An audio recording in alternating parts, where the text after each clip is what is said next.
Sobre el ciento, vamos a empezar.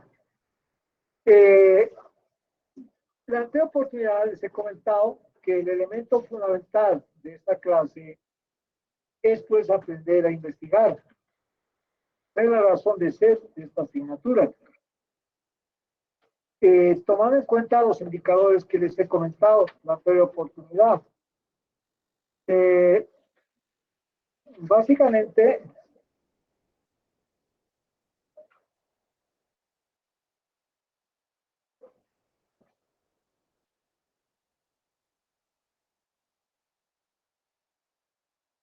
vean eso, RICIT, vayan anotando, RICIT. RICIT es la Red Iberoamericana de Ciencia y Tecnología. ¿Sí? Es una...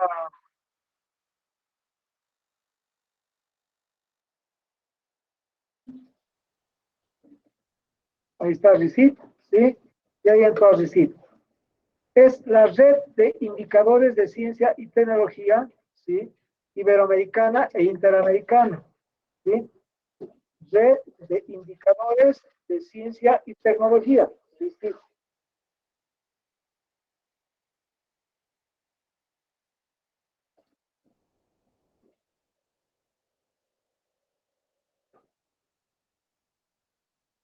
Voy a ingresar a esta página. Y acá vean, ahí está la página, red, indicadores, bla, bla, bla, bla, ¿sí? Ahí pueden ver. Vamos a ver indicadores. Y fíjense que acá hay indicadores de contexto, indicadores de insumo, de educación superior, de patentes, bibliométricos, de innovación, de percepción pública. En esta oportunidad vamos a ver los indicadores bibliométricos. Al ingresar a indicadores bibliométricos, ¿sí? Bueno, vean acá están las publicaciones que se hacen en el ESCI, ¿sí? Las que se hace en el Scopus, las que se hace en el... ¿Qué pasó?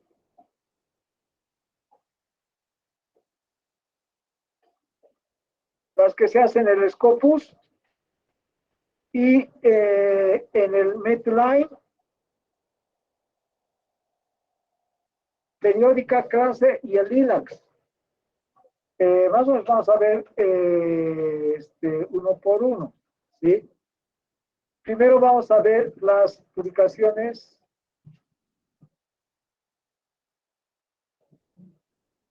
que se hace en esta página. SSI significa Science Citation Index. O sea, es el índice de citaciones en ciencia. ¿Sí? 3 palabras. Es lo que nos da el número de artículos científicos, en realidad, el número de artículos registrados en el Science Citation Index, ¿sí? Por país. Vean acá, ahí pueden ver Argentina. El año 2010, esto creo que llega hasta el 2000, vamos a ver hasta cuándo llega.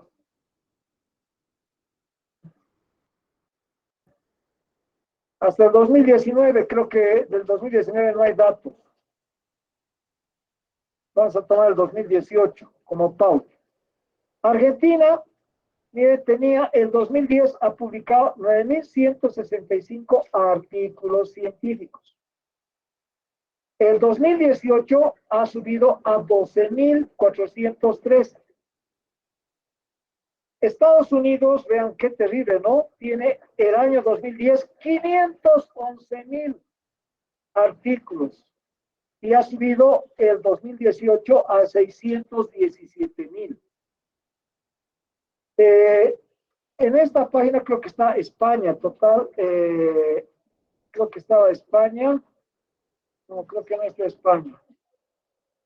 Red Iberoamericana, aquí está, vean. España, 59.000. El 2010, el 2018, 81.307 artículos. ¿Sí?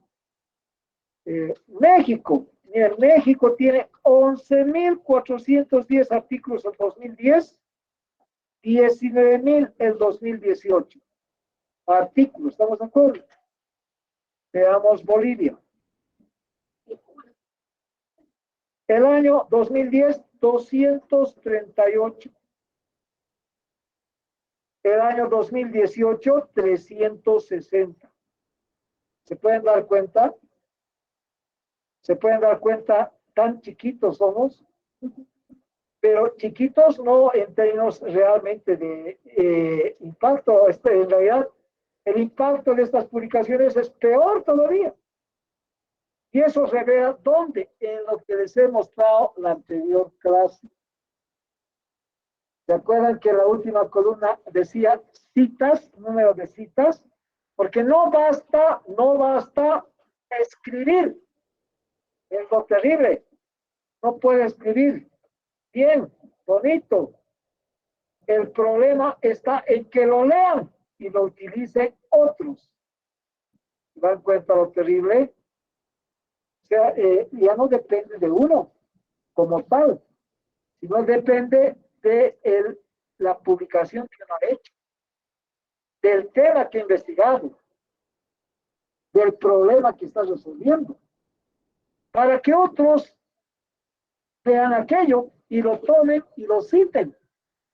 Esa es la razón por la cual esos 630 investigadores de Bolivia, reconocidos internacionalmente, casi la mitad sean de la UPB, y miren, algunos estén en el caso específico de la UNSA, ¿no? Es decir, la segunda, digamos, en gran nivel. Después, San Simón y el resto. Claro que otras entidades también privadas. O sea, ese es el gran problema, ¿sí? Por eso es que miren, ¿dónde arranca una investigación? ¿Dónde arranca una investigación? A ver. ¿Dónde? ¿Mm? No. Entonces, ¿con qué arranca una investigación? A ver, ¿con qué? Aquí ha dicho su compañera, un problema. ¿Qué opina? ¿Qué decías? ¿Con qué arranca una investigación? ¿Con qué?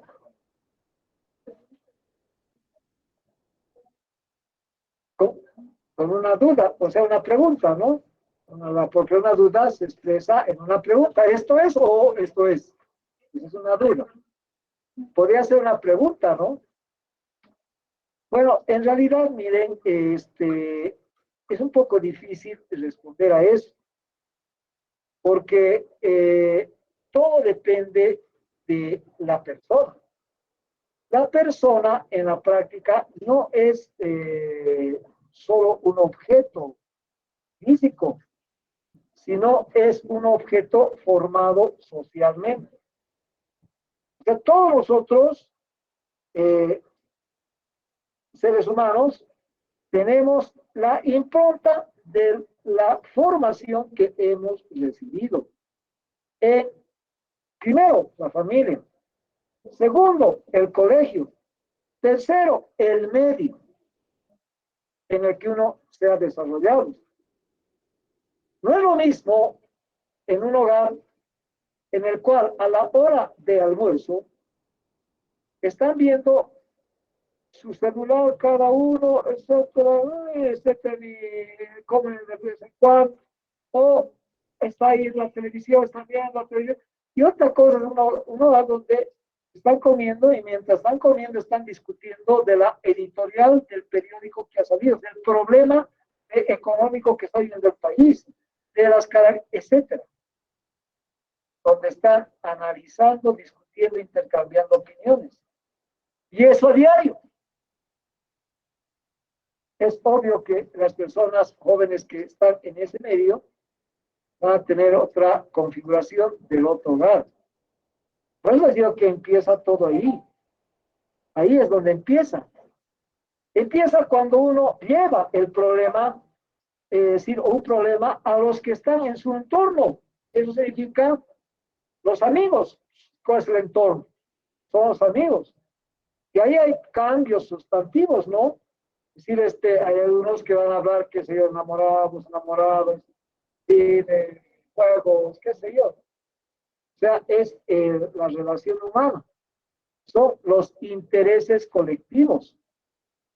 Entonces, ahí se recrea las ideas. En los casos, de pronto, están discutiendo de problemas políticos o de problemas de carácter social. O sea, miren, eso tampoco, miren, eso a veces no le acontece, ¿no?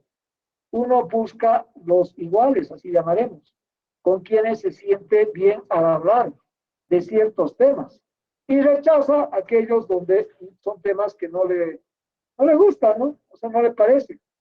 Entonces, gesta así su entorno. La universidad, no es lo mismo, pues, la UNSA, perdonen los que viven en el Alto, que la UPEA, ¿no? O sea, eso es una realidad. Y no porque despreciemos a la UPEA, que es una universidad hermana, ¿sí? Sino porque son otras connotaciones, otras dinámicas, otras formas de entender el proceso educativo. Y obviamente han hecho que en esa universidad otro tipo de factores más allá de lo que les he dicho, las razones personales, los intereses, los impulsos que uno pueda tener, han sido sobrepuestos por otro tipo de intereses, yo diría, venales, ¿no? Me refiero, cuando digo venal, a intereses personales, de los que están en el poder, de los que dirigen una y otra cosa. Porque lamentablemente, así nomás es el país, y así es la sociedad. Entonces, la UPEA tiene muchos recursos, ha avanzado muchísimo en muchas áreas, pero no avanza en la parte más importante, su ubicación en el nivel académico, ¿no? Ese es el gran problema. Es decir, y eso no es que lo digo yo, lo dicen y las mismas estadísticas, como vamos a ver un ratito, dentro de un momentito. ¿Dónde se hace investigación? Han visto que cuando he puesto la otra lista anterior, si buscáramos UPEA, es posible que haya, tal vez, ¿no?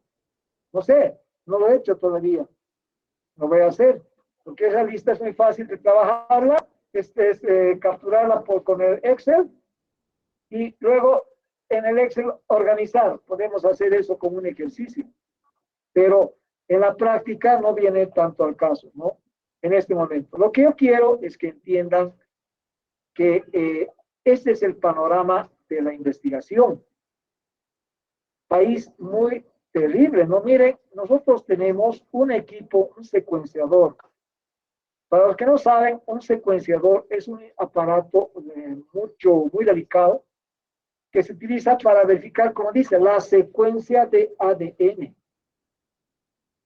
En el país hace exactamente, imagínense, estamos hablando de hace 17 años. Un convenio sueco, ASDI Sarek, que ya van a saber ustedes que nos sigue dando ayuda a muchos profesionales bolivianos a través del Instituto de Investigaciones Farmaco-Bioquímicas, han hecho su posgrado a nivel de doctorado en Suecia a partir de la facultad. ¿Sí? Varios. Y personas con un alto nivel. La universidad lo que hace es bien terrible, ¿no? Realmente a veces es irracional. Forma y luego no los captura para que sean docentes. Es lo que diga, si sabes el recurso con financiamiento, apoyos de la universidad, lo mínimo que debería ingresar a la fuerza, ni siquiera abrir la puerta para que puedan concursar, no, a la fuerza deberían ser docentes. Docentes junior, por lo menos.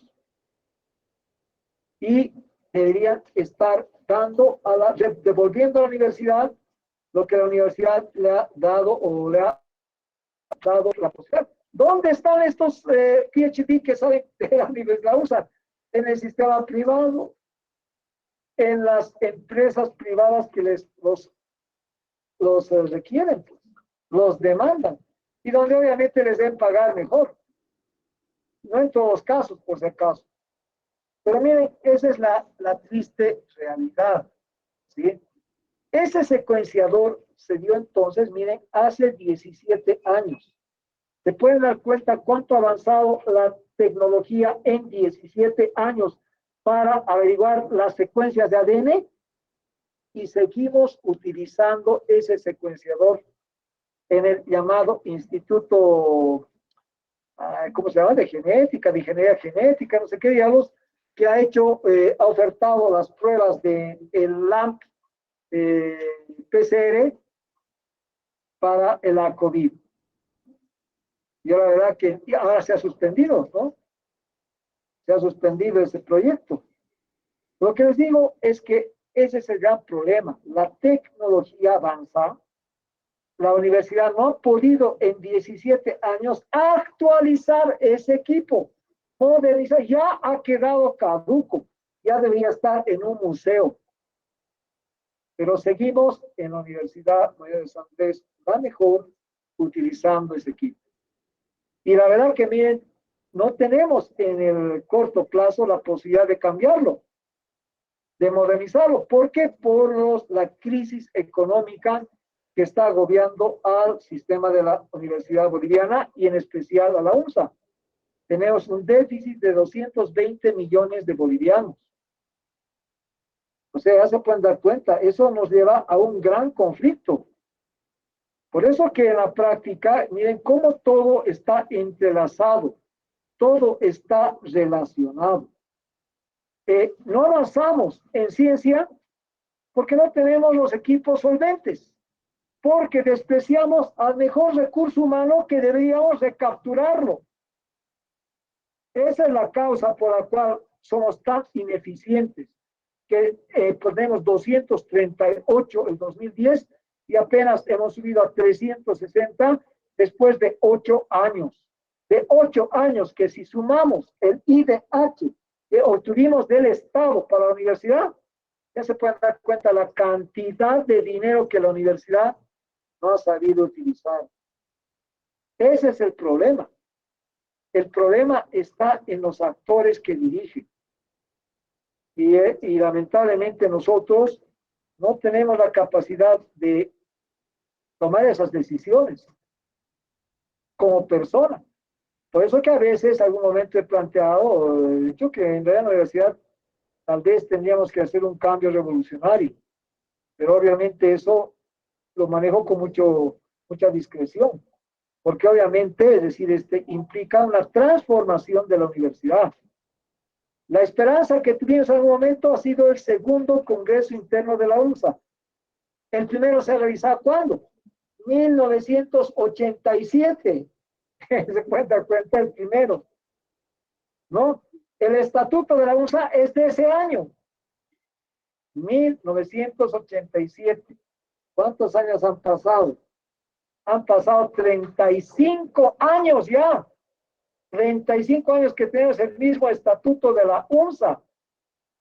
Y en medio, ¿qué ha ocurrido? El país ha cambiado con la nueva Constitución Política del Estado. Ni siquiera se ha actualizado la nueva Constitución. Ese es el problema de la UNSA, la mejor. Entonces, ahí viene el inconveniente, ¿no? O sea, tenemos un gran problema. Por eso es que aquí viene lo que acabo esta parte, ¿sí? Está el impulso que cada uno de ustedes debe generar. No es el que el docente enseñe. No es que el docente diga, este es el camino. Ustedes tienen que encontrar el camino. Esa es la realidad personal para llegar a objetivos personales de buena presencia. Aquí vemos solamente el panorama. Entonces, sobre esa base que acabo de señalar de los indicadores de ciencia, ahora me voy a ir a otra página que es la Webométrica. Webometric, ¿sí? A ver, creo que ahí está, aquí. Webometric, ¿sí? Es el ranking de las universidades. Voy a ver Latinoamérica. Aquí está Bolivia.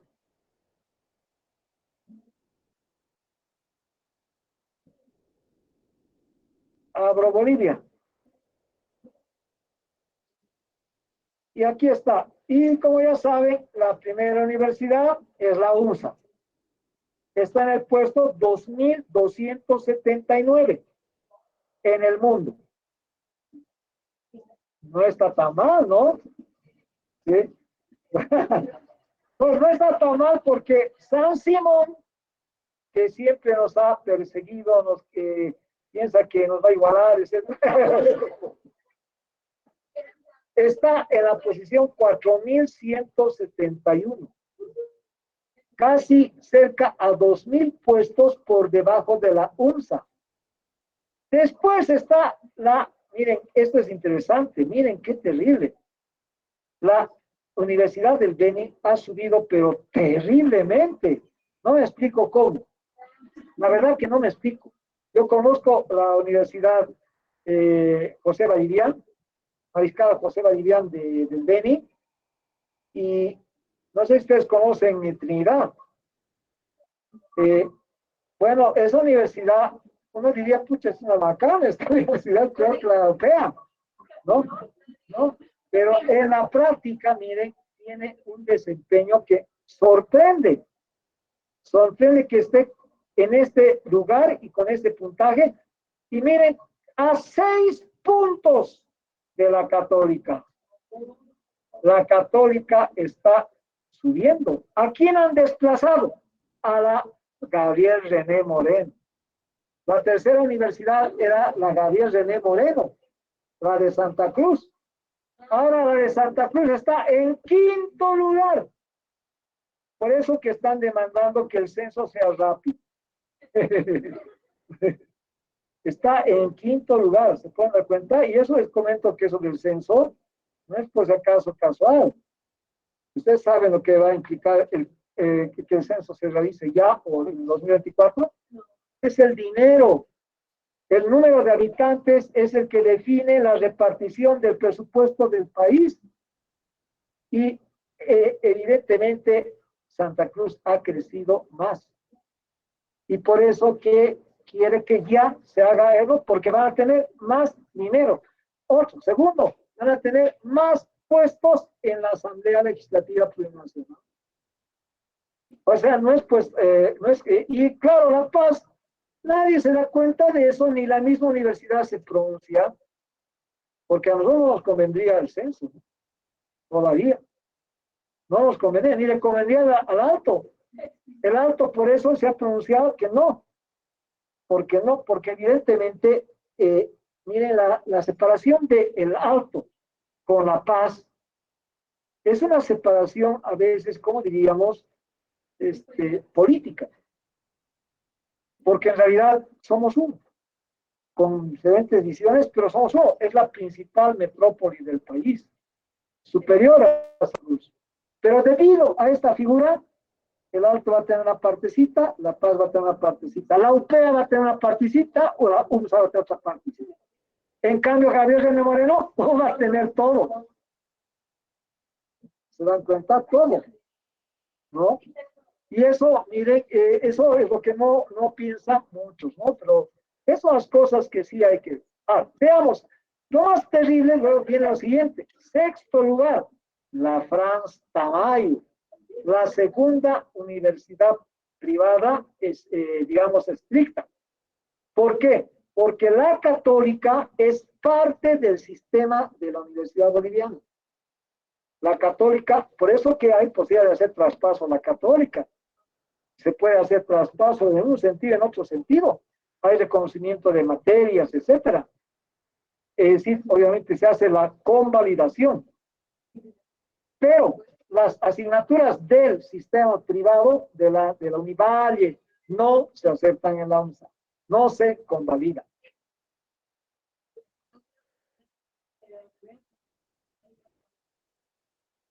Claro, O sea, es más, varios lo han hecho. Es más, no solamente eso, de la Escuela Militar de Ingeniería, han hecho traspaso a la UNSA, ¿sí? Ahora, eso también, pero está sujeto a las plazas, no, no es así, solamente quiero, no es así, ¿no? Que en ese caso uno podría evadir los exámenes de ingreso. Ustedes saben que, por ejemplo, en la católica no hay medicina, pues, ¿no? Pero en otras áreas sí.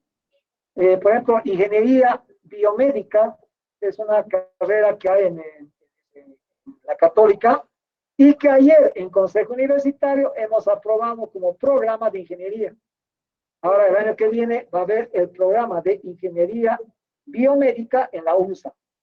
Y al mismo tiempo va a haber el programa de ingeniería, pero de medicina, ¿cómo se llama? Medicina electrónica, una cosa por el nombre que le habían dado, de tecnología. Y las dos facultades que se han ido peleando por esa situación, ayer se han felicitado mutuamente porque se está viendo dos nuevos programas que van a favorecer el campo profesional de la UNSA. Mientras la UNSA presenta dos programas, hay otros que presentan 20, 30 programas, porque al azar manejan, ¿sí? Es el avance que tenemos. Bueno, luego está, miren, esto es lo terrible, la UPB. La UPB está en el puesto séptimo. Vean, evidentemente que la UNSA tiene pues una diferencia sustantiva la UPB, ¿no? Pero ¿por qué razón tiene más investigadores la UPB? ¿Por qué? Me pregunto.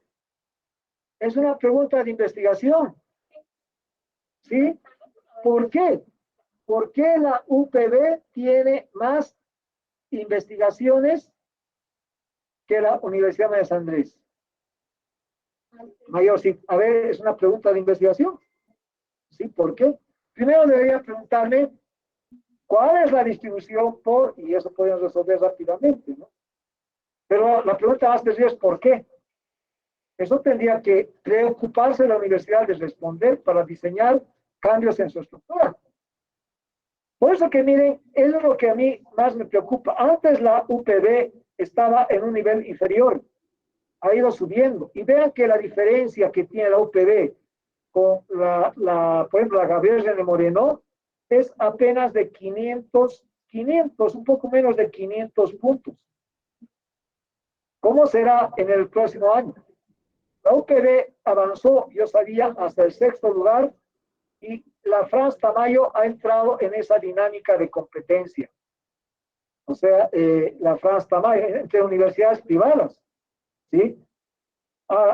Mire, la octava es la Universidad de Chuquisaca, que antes era tan meritoria.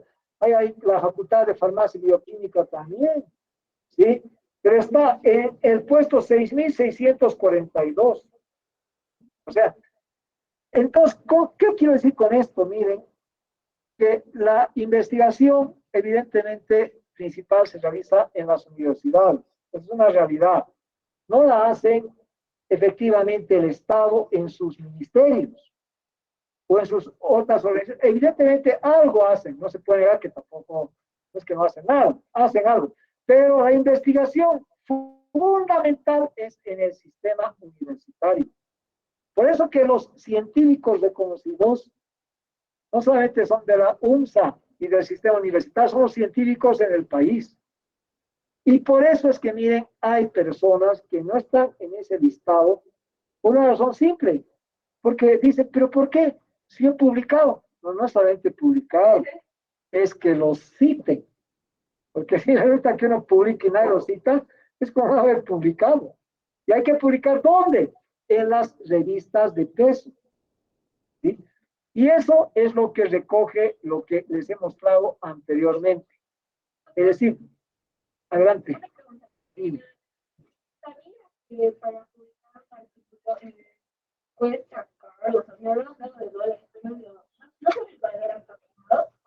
Claro, son $3,000 normalmente. ¿Sí?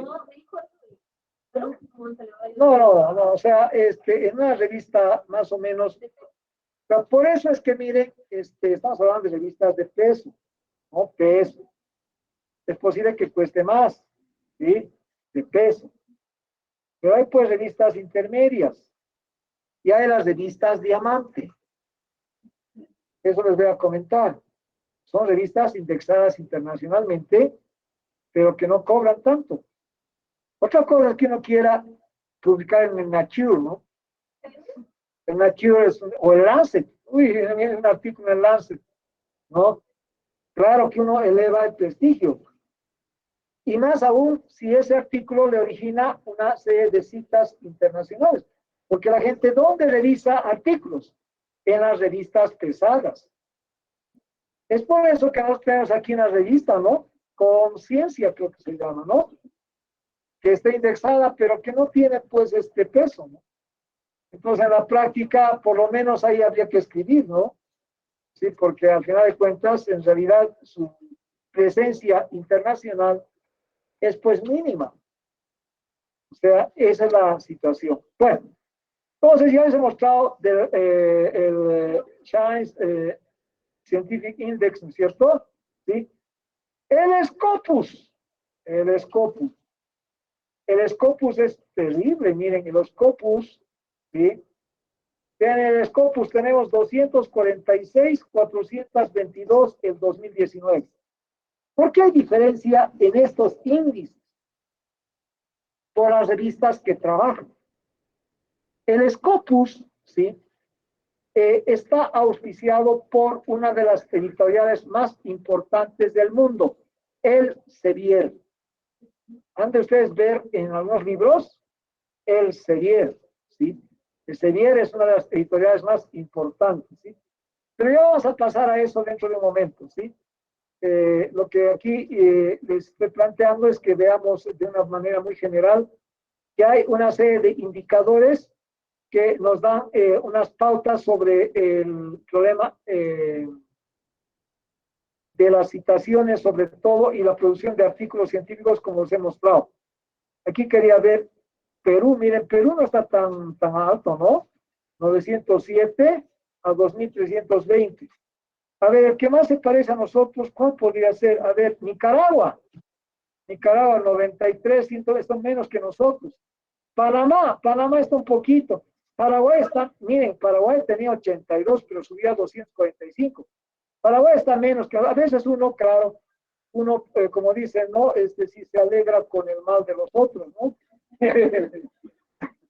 Entonces dice, claro, no somos los peores, pero estamos por ahí, ¿no? Ese es el problema, ¿no? Porque Paraguay es cerca a Panamá, Nicaragua está lejos, República Dominicana, ¿no?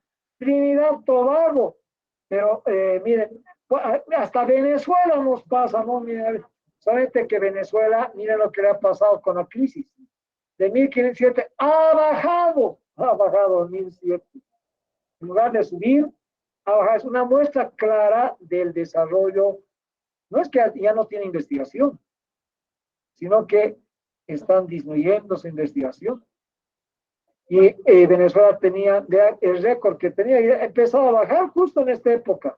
Creo que en 1507, el 2010, 1200, 1200, y aquí subió un poquito, bajó y bajó. Esa es la historia. Y aquí no entra el imperialismo, no entra nada, ¿no? O sea, entra, definitivamente es la realidad triste a la cual está. Chile, veamos Chile. Miren, Chile, 5.961. ¿Y cuántas tiene este año? En 2018, 11.000. Bolivia, por eso que somos, pues, ni siquiera sus hermanos menores. No sé qué podemos llamar, ¿no? Colombia, 3.000, 7.000. Argentina, 9.000, 12.000. Por eso que miren, ahorita los paraguayos están un poco. Ecuador, veamos, Ecuador, 350, 2.000, miren cómo han subido los ecuatorianos.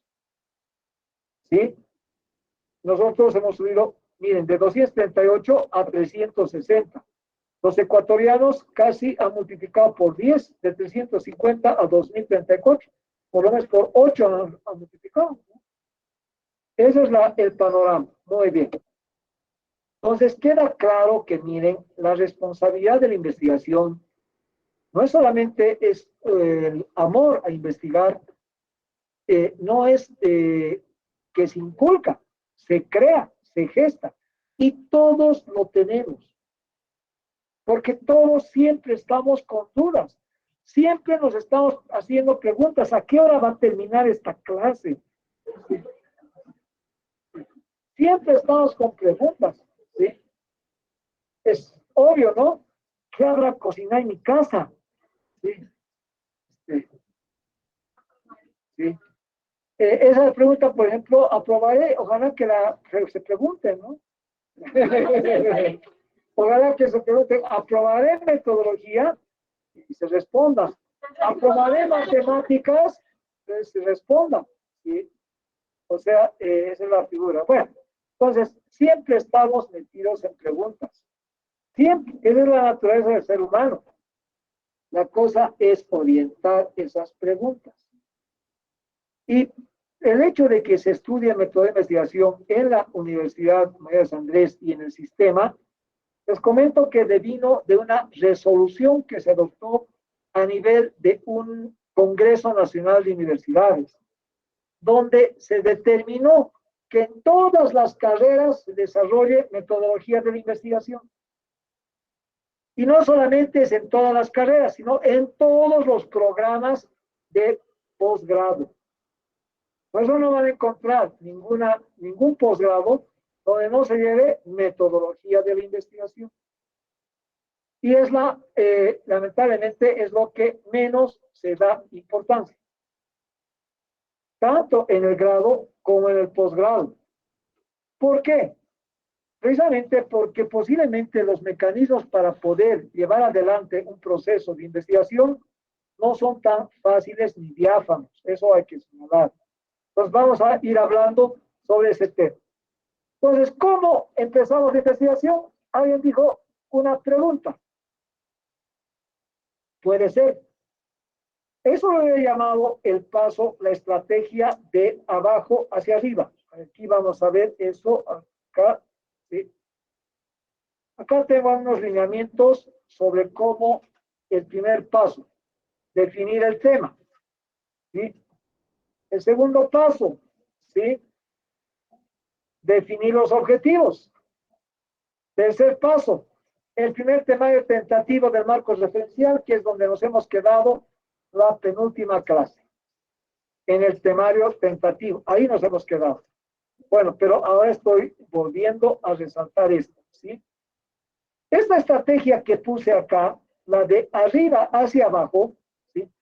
Parte del hecho del impulso a la actividad de elaborar trabajos de investigación a nivel de tesis de estudiantes que están concluyendo una carrera o un posgrado. Es decir, teóricamente acá está la mecánica que se debería emplear, ¿sí? Ustedes están en el camino de abajo hacia arriba, o sea, de abajo hacia arriba, que es una estrategia distinta. ¿Por qué es distinta? De arriba hacia abajo es cuando uno ha tenido el panorama de todas las asignaturas. Ustedes todavía no tienen ese panorama. No saben qué van a llevar en inmunología.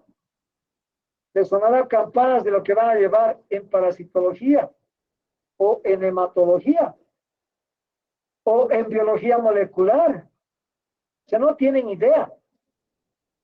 Por eso es que el sistema de arriba hacia abajo no es aplicable de manera directa a ustedes. A ustedes se tiene que aplicar el mecanismo de abajo para arriba. Y el primer aspecto para poder aplicar este método de abajo para arriba, ¿sí?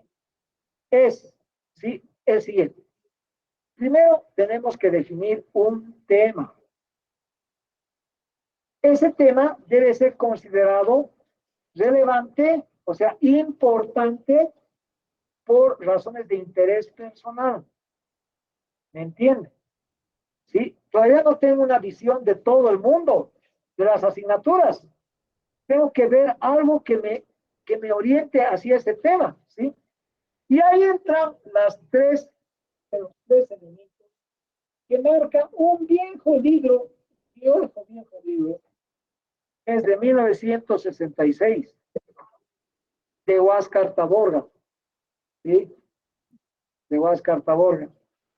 Este libro lo ha escrito este señor que era abogado, y no lo reeditó, se no hizo una nueva edición. La editorial que lanzó este libro en ese tiempo fue una editorial que también ha desaparecido, es Los Amigos del Libro. Los Amigos del Libro ha desaparecido como tal, ¿sí? Dado que luego había justamente una librería que era Los Amigos del Libro. Ya no existe la librería como tal. Sí, todavía existe una residual de la misma que está a una media cuadra de la Plaza Murillo. Sí, ahí todavía, ahí aparecen algunas publicaciones residuales que tuvieron. Pero ¿por qué es importante este libro? ¿Por qué lo he tomado si está antiguo? Porque miren, el contenido de este libro ha sido tan adecuado que una editorial tan importante como es Siglo XXI de México ha reeditado, ha reimpreso, hay que entender la diferencia, este libro 118 veces. La última creo que corresponde al año 2019. La última reimpresión. ¿Cuál es la diferencia entre una reedición o una edición y una reimpresión? La reimpresión es volver a sacar simplemente el mismo ejemplar sin cambios y nuevamente publicarlo. La edición y la reedición es cuando se hacen modificaciones al contenido, actualizaciones, uno, aumentos de temas o disminución de los mismos, ¿sí? Por eso que a veces sale edición actualizada y corregida. En realidad, no, eso de actualizada y corregida está por demás. Simplemente debería ser una nueva edición, porque es el nombre. Una edición implica un cambio, una modificación, que obviamente es una actualización. Muy bien. Entonces, este libro fue de esa forma actualizado. Y en este libro, justamente cuando habla, vean, por eso que este libro es interesante, ¿no? El segundo capítulo de este libro trata sobre la elección del tema. Es la técnica para la elaboración de la tesis y específicamente está la elección del tema de investigación. Es parte de la visión, se llama investigación preliminar, y parte efectivamente de una modalidad que está justamente especificada ahí. El uso de la currícula. Y eso miren que es válido, por eso que tiene importancia esto, y ningún otro autor lo ha tomado así. Es la asignatura donde se vuelcan en la asignatura y los temas. O sea, esta asignatura tiene, es una, repito, es una asignatura, pero tiene varias materias. ¿Qué son las materias? Son los grupos temáticos. Por ejemplo, toda la parte inicial de introducción a ciencia, de las escuelas, todo eso, esa es una materia, es introducción a la ciencia, al conocimiento científico. ¿Sí? Eso tiene, a su vez, esa materia tiene temas. Por ejemplo, un tema podría ser el positivismo. ¿Estamos de acuerdo? Esa es la figura como hay que entender. Asignatura, materias que son unidades temáticas y temas. ¿Estamos de acuerdo? Y eso lo pueden revisar en los programas y contenidos que tienen todas las asignaturas. Entonces, por lo tanto, los grandes temas están en las asignaturas. Y como mi investigación la voy a realizar para llevar adelante en el campo de la bioquímica, pues tengo que ver qué cosas, las asignaturas de bioquímica. Por ejemplo, un tema que a mí me interesaría estudiar, o una pregunta que, miren, asumo, ¿no? ¿Por qué ha disminuido el número de alumnos que asisten a las clases presenciales? Y en la teoría, ¿no es cierto? Debía estar acá lleno, como estuvo el primer día. Ahora hay allá unos 8, 10 o 15 bancos, ¿sí? ¿Por qué? Antes había que acomodar, venga acá, venga allá. Bueno, tal vez será que matemáticas es más grande, método ya es más pequeño. Ah, esa es una respuesta, ¿no? O puede ser, claro, como están enviando las clases por vía virtual, o sea, en este método híbrido, ¿sí? Híbrido que liga lo presencial con lo virtual, puede ser que esté pasando ahora en este momento en la biblioteca viendo su celular o estén en sus casas porque resulta que no tenían que pasar ningún laboratorio después o antes, porque justo ese día no tienen. Varias respuestas, pero hay una pregunta. ¿Por qué? Etcétera. Bueno, pero eso responde a un tema. ¿Cuál tema podría ser? Asistencia estudiantil, este, permanencia estudiantil, no, permanencia no.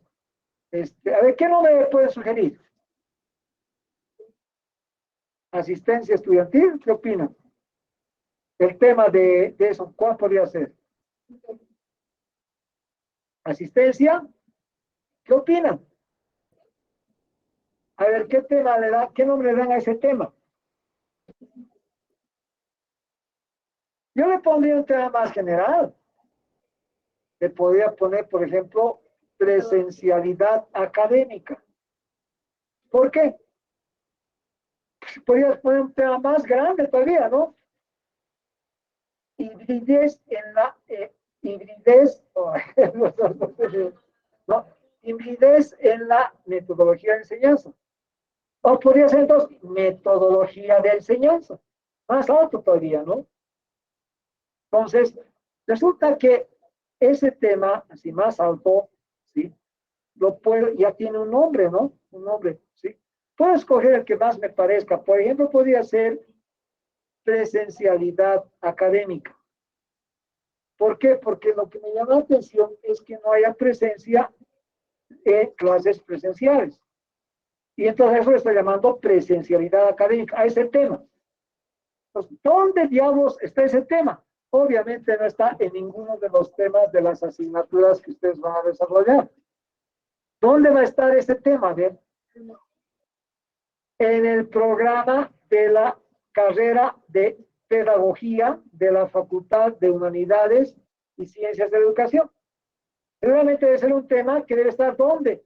En la asignatura que deben enseñar de métodos de enseñanza. Posiblemente ahí debe estar formas de enseñanza o no, una materia. Y en otra, la presencialidad, hibridez, estamos imaginándonos que hay esos temas.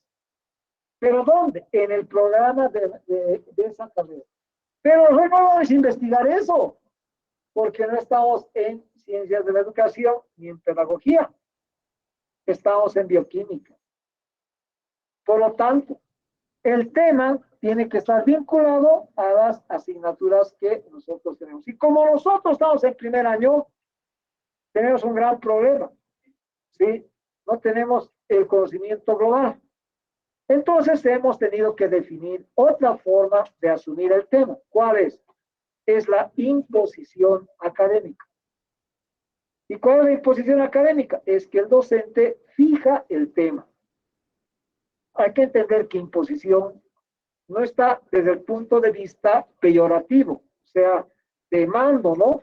No, tienen que hacer, no, no, sino que es el tema general que el docente señala. Y es una forma de definir, de imponer el tema, o sea, la decisión del docente. El tema, ¿cuál es el tema? ¿Cuál es el tema? Resistencia bacteriana, ¿sí? A los antibióticos. ¿Estamos de acuerdo? Ese es el tema. Entonces, este tema ha surgido por la imposición del docente. Pero si resulta que ustedes hubieran tenido que elegir un tema sin tener el panorama de las asignaturas, tendrían que entonces tomar en cuenta lo que dice este señor.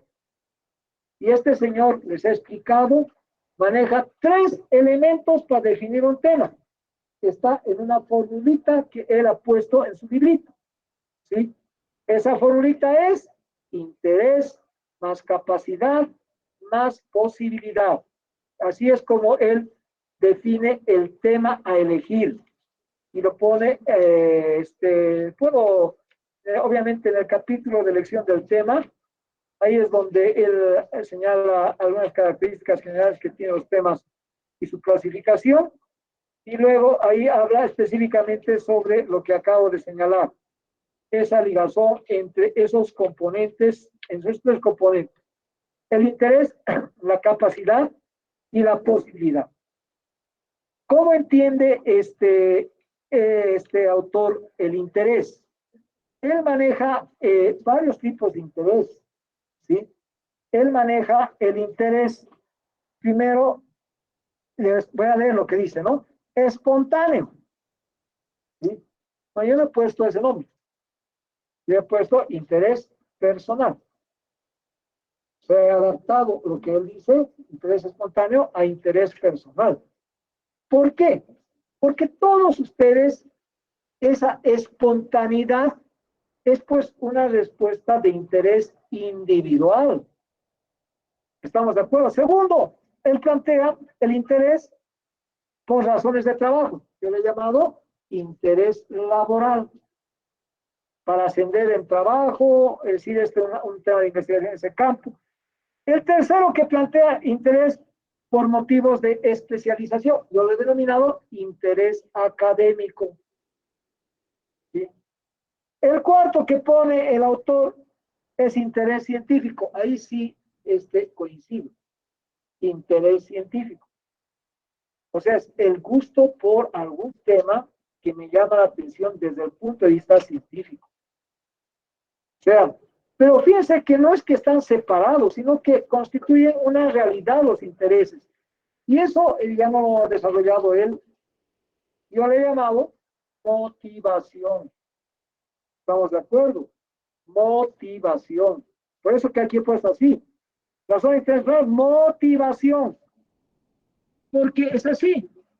Es decir, uno se motiva por ciertas razones. ¿Estamos de acuerdo? Esa motivación puede ser laboral, científica, etcétera, etcétera. Pero que interesa. Si es algo que no me va a servir, no creo que esté motivado. No creo que esté motivado. Entonces, si no estoy motivado, no va a tener el gusto, digamos, la capacidad de hacerlo por gusto. Ya que investigar por gusto. Por eso de la motivación es un el segundo, pues es el segundo es la creatividad. Eso ya lo he dicho y lo vuelvo a repetir. Son incapaces. ¿Por qué son incapaces? Porque no tienen la teoría suficiente desarrollada.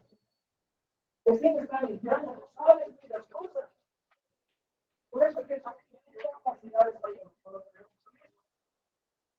Pero eso se da así cuando tienen ese conocimiento, van a tornar la incapacidad en capacidad teórica.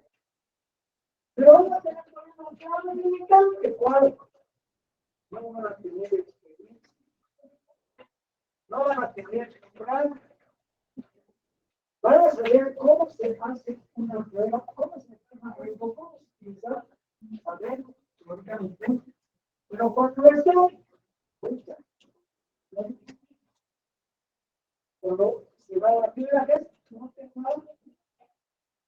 La segunda menos, la tercera, no va a subir, ya está seguro. Ya puedes decir, si puedes hacerlo, porque ya tiene ahora práctica, ya tiene pericia, ¿Estamos de acuerdo? Por eso que la capacidad es teoría más práctica.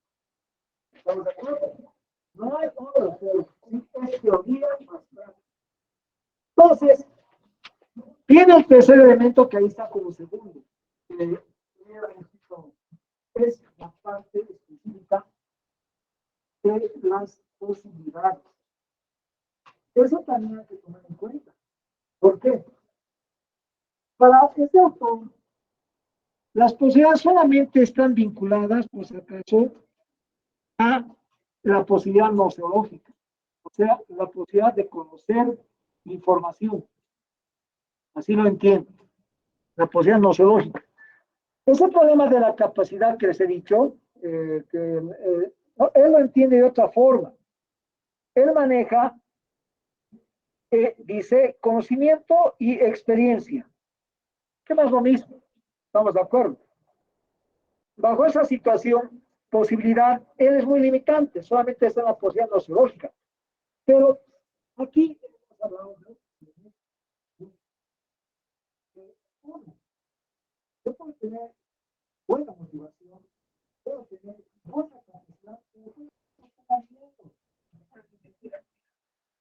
no tenga dinero, no tenga $3,000 para escribir un artículo, no tenga $10,000 para llegar a la ¿por qué? Porque la investigación cuesta.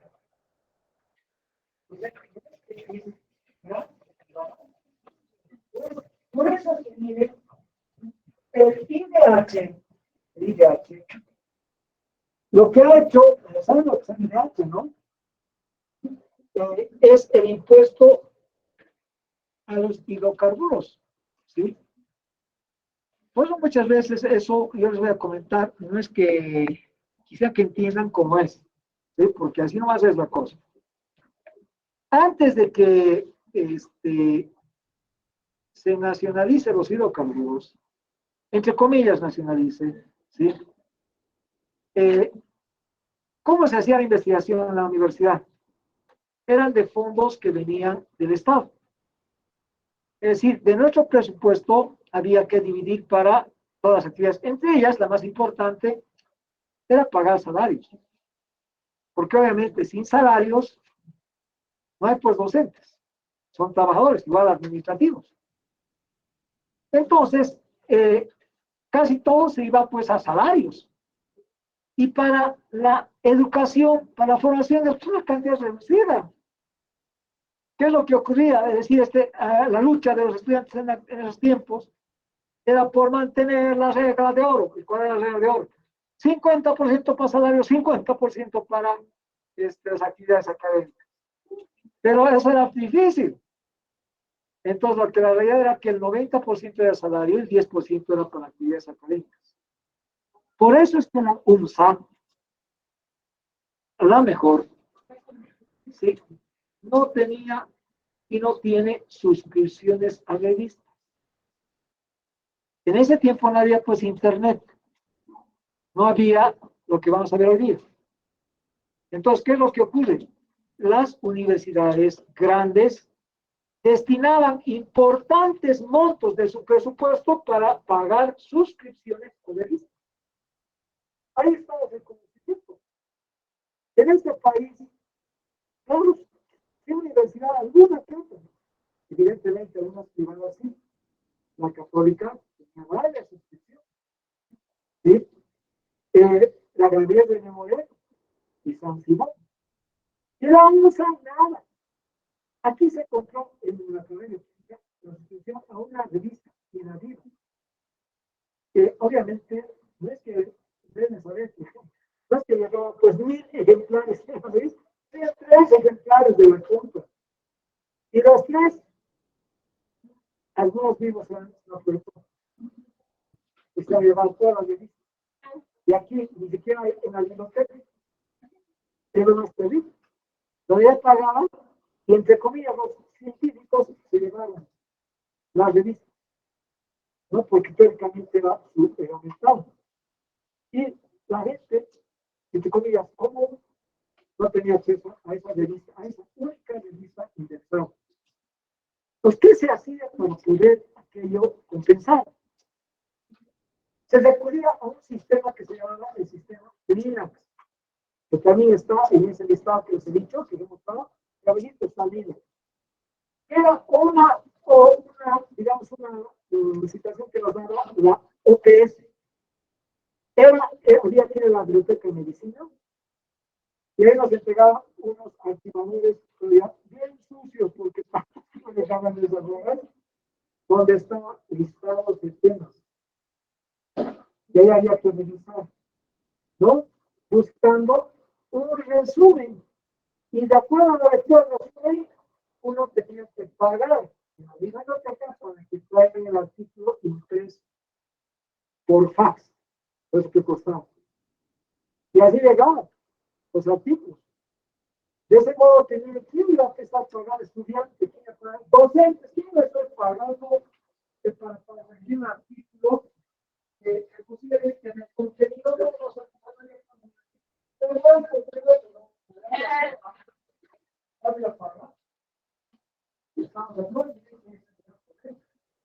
Y la OPS utilizaba unos CDs. Esos CDs eran unos CDs vidas, ¿no? Esos CDs, entonces, como gran avance, empezaron a seguir ese catálogo de libros que veían que pasaban los listados del tema. ¿Sí? Pues uno iba y hablaba ahí, y tenía una pequeña computadora, paz, ya se puede dar cuenta de la de piedra, ¿no? Entonces ahí, pues ahí ajustaba.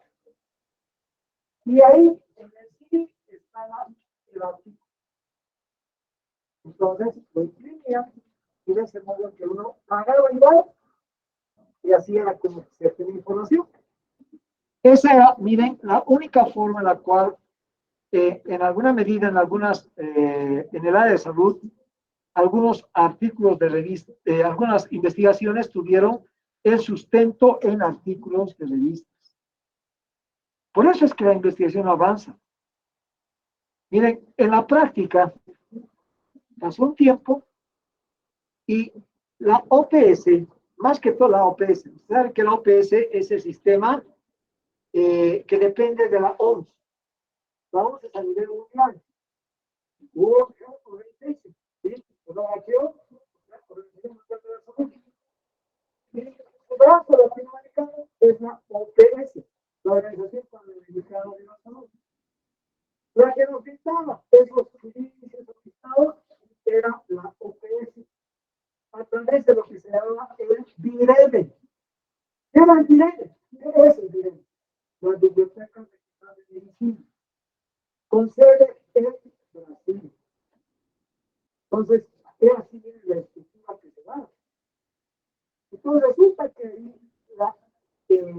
la demanda mundial de hacer ciencia entró con fuerza en la WHO, o sea, en la Organización Mundial de la Salud. Y crearon el GINAI. El GINAI,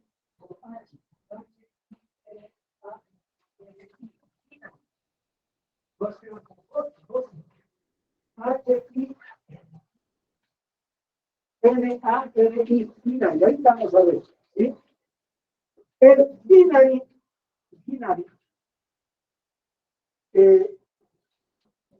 se volvió un instrumento para favorecer a los países pobres como el nuestro. En la práctica, se abrieron las fuentes de una cantidad pero terrible de revistas y artículos científicos. Buenamente un avance, pero sustantivo que dio la Organización Mundial de la Salud para favorecer la investigación en países pobres como el nuestro. Entonces, el GINAI no está abierto para todos los países, sino para algunos países, los países pobres. Los muy pobres es de manera gratis. Los países medianamente pobres tienen que pagar. Pero es un pago pequeñito, $1,000. por semejante. No diga con la misma, la facultad de medicina, y después se llegó a un acuerdo para que la facultad de biología y la facultad de medicina, para que el médico se cobrara los $5. Y así se estaba trabajando. Hasta que llegó el momento en el cual la universidad se dio cuenta y esto, la universidad que originaria no solamente fue formación de medicina, sino es una frontera grande al campo del derecho, al campo de la sociedad, etc. Entonces, la universidad amplió la situación ya no para los hospitales, sino que eso está de manera directa por la universidad. Y resulta que ahora se puede entrar ahí a través del sistema, a partir directamente de la universidad. Antes había que conseguir el código por entrar al ingeniería, porque era un código de medicina. Así era terrible la figura, ¿no? Porque detrás del código había que ir era muy difícil conseguir, entonces no es que usaba el código, lo difundía, y ya cambiaba el código. Entonces, realmente era terrible, ¿no? Pero sirvió muchísimo. Entonces, lo que hicieron es cambiar el sistema, ya no se necesita código. Todos pueden entrar con su correspondiente ahora el correo. ¿Sí? Y de esa manera es que el digitalismo empezó en ese sentido. Pero al mismo tiempo en el mundo, la dinámica de hacer que la investigación, los conocimientos estén más al alcance de todos, originó que, por ejemplo, surjan buscadores importantes. Uno de ellos es el New Prime. Los norteamericanos en eso, por eso que tienen tantos artículos. ¿Sí? Los norteamericanos, la investigación la ponen artículos. Si no quiere ir a hacer un posgrado en Estados Unidos, no es que tenga aquí las máximas copas. No les interesa. Lo que les interesa es cuánto han producido, cuánto han escrito. No más de eso. ¿Sí? Por eso que en realidad no es tan fácil hacer usted conseguir una plaza en una universidad de esa naturaleza. ¿Sí? Porque eso está cerrado a personas que tienen esa capacidad. Entonces, bajo esa situación es que los temas, ¿ya? Entonces, en esta parte de la posibilidad de acceder, aquí he puesto conocimiento, ¿no es cierto? Aquí, perdón, información, ¿sí? Eso es, conocimiento es información, hay que separar, ¿no? Una cosa es tener el dato y otra cosa es tener la información. La información es el dato depurado, organizado, analizado. Es distinto. Yo puedo tener aquí preguntarles a todos la edad y voy a tener 70 datos de edad. Eso es dato. Pero yo puedo sacar el promedio, la desviación estándar, el coeficiente de variación, comparar esto con otros cursos, ese momento se ha transformado en información. Entonces, el primer elemento que hablamos en la parte de accesibilidad es la accesibilidad al conocimiento, que más o menos ahora la tenemos un poco más grande, más abierta. ¿Gracias a quién? Al Internet. Si no hubiera el Internet, estaríamos igual que antes. No tenías posibilidades de casi nada. La segunda posibilidad, miren, ya no es solamente el dinero en términos, bueno, digo en términos de conocimiento, la posibilidad, sino en términos de dinero. Infraestructura.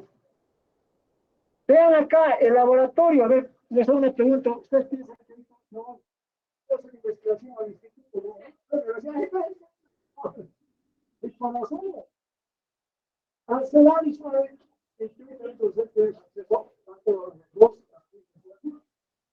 no tiene que seguir todo el procedimiento. Para realizar la seguridad, ¿qué fue antes? ¿Y qué ocurrió por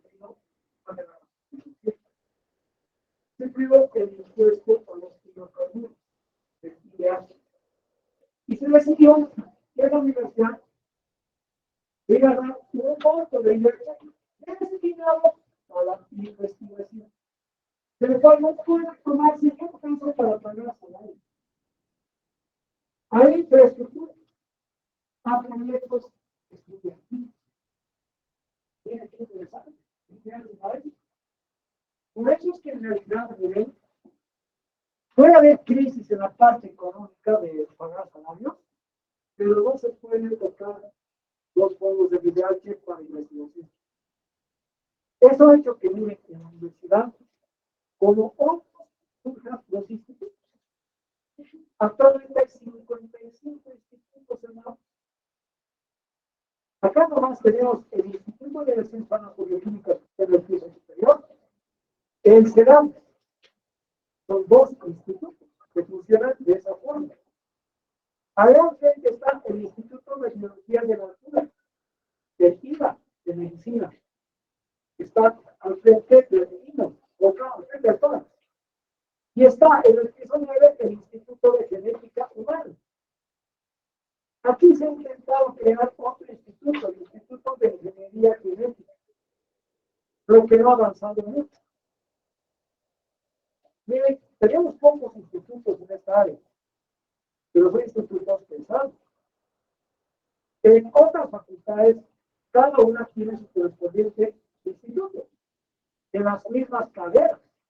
El Instituto de Investigaciones Económicas, el Instituto de Investigaciones Administrativas Financieras. Y hay que decir, los demás institutos son ingeniería. Tiene la cantidad de institutos y obviamente también ha aparecido los institutos de ciencias sociales. De humanidades como montón. Y así empezó a avanzar los institutos. ¿Por qué? Porque los institutos han puesto investigadores, no necesariamente docentes, sino investigadores. Eso les pagan para investigar. Y que una parte de su trabajo, 20%, tienen que destinar a enseñar en la teoría. Así de fácil. Entonces, en la teoría, los institutos son llenos de investigadores que se dedican a investigar. El 52 institutos, por eso que he dicho que había que empezar a hacerlo, ¿no? En la práctica, los 52 institutos, digamos que tengan 10 investigadores. Hay 55 institutos. Es lo que hay 150 investigadores que la usan. Acá nosotros tienen un artículo. Esa lista debería estar copada por los investigadores docentes, investigadores de la USA. Pero no es así. Mucho de la plata del IDH no ha sido para proyectos adecuados, para proyectos que tengan la capacidad de motivar que otras personas, investigadores de otras partes del mundo, utilicen el conocimiento que se ha acercado. Eso es una realidad. Menos mal, nuestro Instituto de Universidades Farmacobiológicas es uno de los más reconocidos. Es por eso que varios investigadores del instituto están en ese listado. Arrancando del doctor Alberto, el ingeniero, bueno, es doctor, el real PhD, el ingeniero Alberto Jiménez, ¿sí? Que está dentro de esa lista, ¿sí? Está evidentemente la doctora Annette Vázquez de Celadis, ¿sí? Y hay varios, pero hay otras personas ahí que no están en la lista. Bueno, entonces de abajo arriba, como repito, es primero crear o pensar en un tema motivado por esta situación. Segundo, en ese tema, ¿sí? Que el docente ha impuesto en este caso, identificar la idea principal, ¿sí? La idea principal. ¿Y cuál es la idea principal? Es pues la resistencia bacteriana a los antibióticos, no hay más. Esa es la idea principal. ¿Y eso qué liga? Liga con el problema de la resistencia. Liga, por lo tanto, los mecanismos de resistencia, ¿no? Liga las características específicas de generación de resistencia de, en este caso, las bacterias. Implica, de alguna forma, hablar de los tipos de bacterias gram positivas, gram negativas. ¿Sí? Implica hablar de otras clasificaciones de las bacterias. Implica hablar de la clasificación, que da la definición de los antibióticos y su clasificación. Nos implica, miren, en la práctica, hablar de qué es la resistencia, dónde ha surgido la resistencia. Entonces, hay que desagregar el concepto y utilizar parte de lo que está acá, como esto les voy a pasar, ¿sí? Esto lo voy a desarrollar, pero es entrar a analizar el tema de manera inicial. O sea, el tema todavía no lo he delimitado, ¿sí? Es un tema general asignado por el docente, ¿sí? Su delimitación todavía no está clara, ¿sí? Así asumimos, pero tenemos que ir a las fuentes de investigación. Y las fuentes de investigación básicas son las siguientes que vamos a ver, ¿sí? Ya es las 2 de la tarde casi, aquí nos vamos a quedar, pero les comento, ¿no? La próxima, en realidad, miren, hay un problema que les debo comentar. Nosotros teníamos 2 horas a la semana, y pucha, lo han reducido a solamente las horas del viernes. No sé cómo podríamos compensar esa hora que nos han quitado. La única alternativa que se me ocurre, porque es pasar una hora virtual en un horario nocturno. Si es un horario nocturno, no va a ser una posibilidad. O sea, si quieren los estudiantes, usted no quiere los estudiantes, pero se van a grabar. Y solamente llevamos el libro, etc. Pero sería una hora virtual en un horario determinado.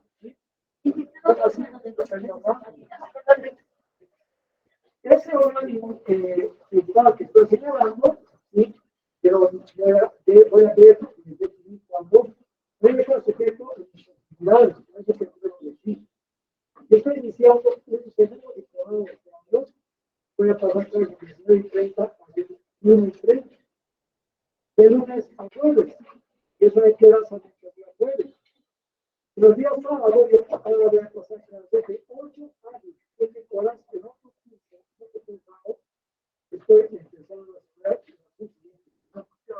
en otras palabras, para hacer 2 posgrados al mismo tiempo. Y obviamente eso me lleva a la. Entonces, por eso es que no puedo decirles, no tengo que encontrar un camino, un horario. Y eso lo vamos a definir y voy a complicar el próximo día. Aquí nos quedamos.